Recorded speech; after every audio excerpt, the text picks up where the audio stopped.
श्री रामकृष्ण लीला प्रसंग स्वामी शारदानंद जी द्वारा लिखित पाठ संख्या 183। अष्टम अध्याय। गुरु भाव से अपने गुरु वर्ग के साथ संबंध। सर्वस्य चाहं हृदि सन्निविष्टो मत्तः स्मृतिर्ज्ञानमपोहनं च वेदैश्च सर्वैरहमेव वेद्यो वेदांत कृद वेद विदेव चाहम्। गीता। गुरु भाव अवतार पुरुषों की निजी संपत्ति है। यह पहले ही कहा जा चुका है कि जो गुरु बनने के लिए जन्म लेते हैं उनके भीतर बाल्यावस्था से ही उस भाव का स्पष्ट परिचय मिलता है। फिर महापुरुष अवतार वर्ग का तो कहना ही क्या। उनमें से जो जन समाज में जिस भाव की प्रतिष्ठा के लिए जन्म लेते हैं बाल्यावस्था से ही वह भाव उनके भीतर प्रतिष्ठित देखने को मिलता है। शरीर इंद्रियादि की परिपूर्णता, देश काल आदि परिस्थितियों की अनुकूलता आदि कारण समूह क्रमशः उपस्थित होकर उनके जीवन में उस भाव को पूर्णतया परिस्फुट करने में सहायक हो सकता है, किंतु वे ही कारण उनके अंदर उस भाव को उत्पन्न कर उसी जीवन में उन्हें गुरु बना देते हों, सो बात नहीं।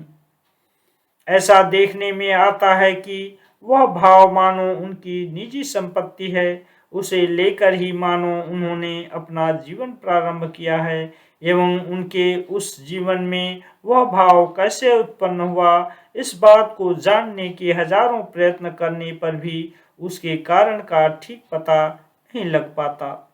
श्री राम कृष्ण देव के जीवन में गुरु भाव की उत्पत्ति किस तरह हुई इसका अनुसंधान करने में प्रवृत्त होने पर भी ठीक वही स्थिति देखने को मिलती है।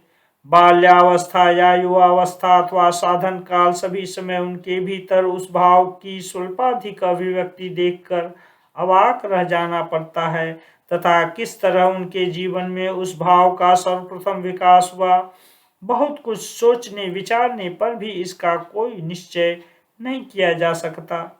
श्री राम कृष्ण देव के बाल्यकालीन जीवन का यहाँ उल्लेख कर हम पुस्तक के कलेवर को बढ़ाना नहीं चाहते, किंतु उनके यौवन तथा साधन काल में प्रारंभ से लेकर अंत पर्यंत मथुर बाबू के साथ उनके गुरु भाव की जो अनेक लीलाएं हुई थीं और जिनके संबंध में अधिकांश बातें अभी तक कही नहीं गई हैं, यहाँ पर पाठकों को उपहार स्वरूप देना संभवतः अनुचित न होगा। अनेक गुरुओं से श्री राम कृष्ण देव का दीक्षा ग्रहण। मंत्र प्रदाता गुरु एक होने पर भी उपगुरु या शिक्षा गुरु अनेक किए जा सकते हैं। इस विषय को श्री राम कृष्ण देव श्रीमद् भागवत के अवधूत उपाख्यान की चर्चा करते हुए बहुधा हमें समझाने का प्रयत्न किया करते थे।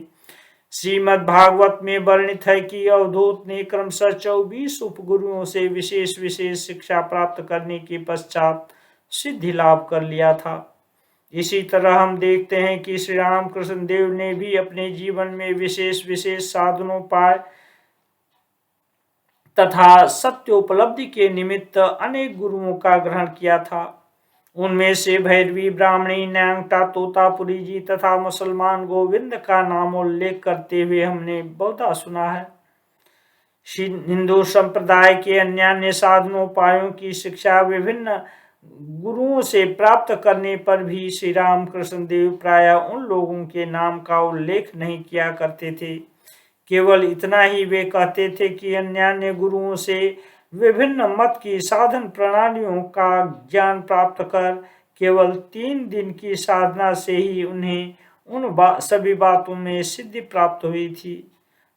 उन समस्त गुरुओं के नाम उन्हें स्मरण न रहने के कारण ही वे उनका उल्लेख नहीं किया करते थे अथवा वे उल्लेखनीय नहीं थे। अब यह कहना कठिन है, किंतु प्रतीत होता है कि उन लोगों के साथ श्री राम कृष्ण देव का संबंध अत्यंत स्वल्प समय के लिए हुआ था, इसलिए उनकी बातें विशेष उल्लेखनीय नहीं हैं।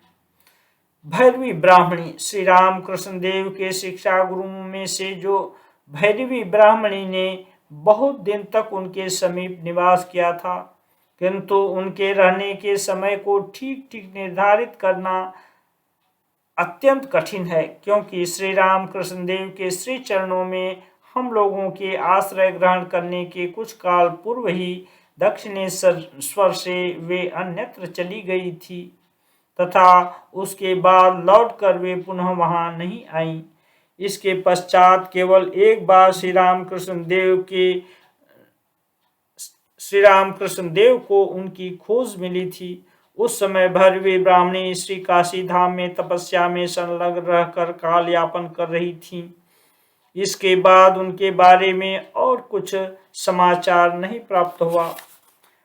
ब्राह्मणी द्वारा श्री राम कृष्ण देव की सहायता। भैरवी ब्राह्मणी बहुत दिनों तक दक्षिणेश्वर काली मंदिर में तथा उसके समीपवर्ती गंगा जी के तट पर देवमंडल घाट इत्यादि स्थलों में रह रही थी। यह हमें श्री राम कृष्ण देव के श्रीमुख से सुनने को मिला है। हमने यह भी सुना है कि 64 मुख्य तंत्रोक्त जितनी भी साधनाएं हैं, ब्राह्मणी ने श्री राम कृष्ण देव के द्वारा उन सभी साधनाओं का क्रमशः अनुष्ठान कराया था।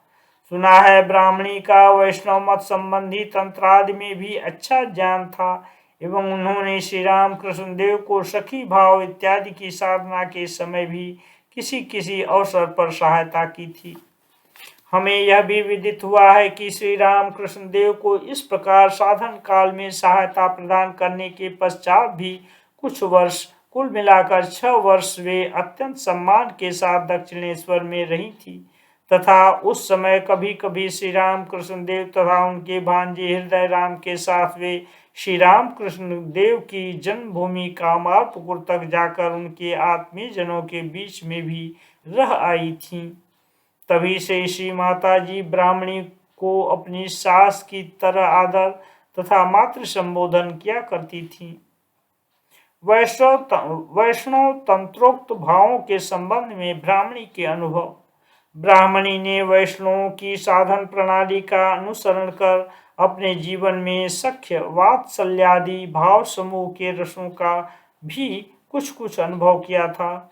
दक्षिणेश्वर के देवमंडल घाट पर रहते समय जब वे श्री राम कृष्ण देव के प्रति वात्सल्य भाव में मुग्ध हो हाथों में मक्खन लिए अश्रुओं के द्वारा वस्त्रों को भिगोती हुई गोपाल गोपाल कहकर उच्च स्वर से उनको पुकारा करती थी, तब दक्षिणेश्वर काली मंदिर में सहसा श्री राम कृष्ण देव का हृदय भी ब्राह्मणी को देखने के लिए व्यग्र हो उठता था।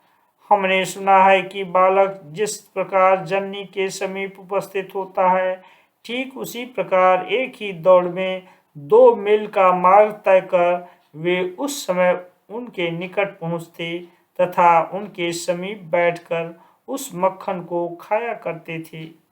इसके अतिरिक्त ब्राह्मणी भी कभी कभी कहीं से लाल रंग की बनारसी रेशमी साड़ी तथा आभूषण लाकर उन्हें पहन पड़ोस की स्त्रियों के साथ विविध प्रकार के भोज्य पदार्थों को हाथ में लेकर गाती हुई दक्षिणेश्वर में श्री राम कृष्ण देव के समीप उपस्थित होती थी तथा उन्हें भोजन करा जाती थी।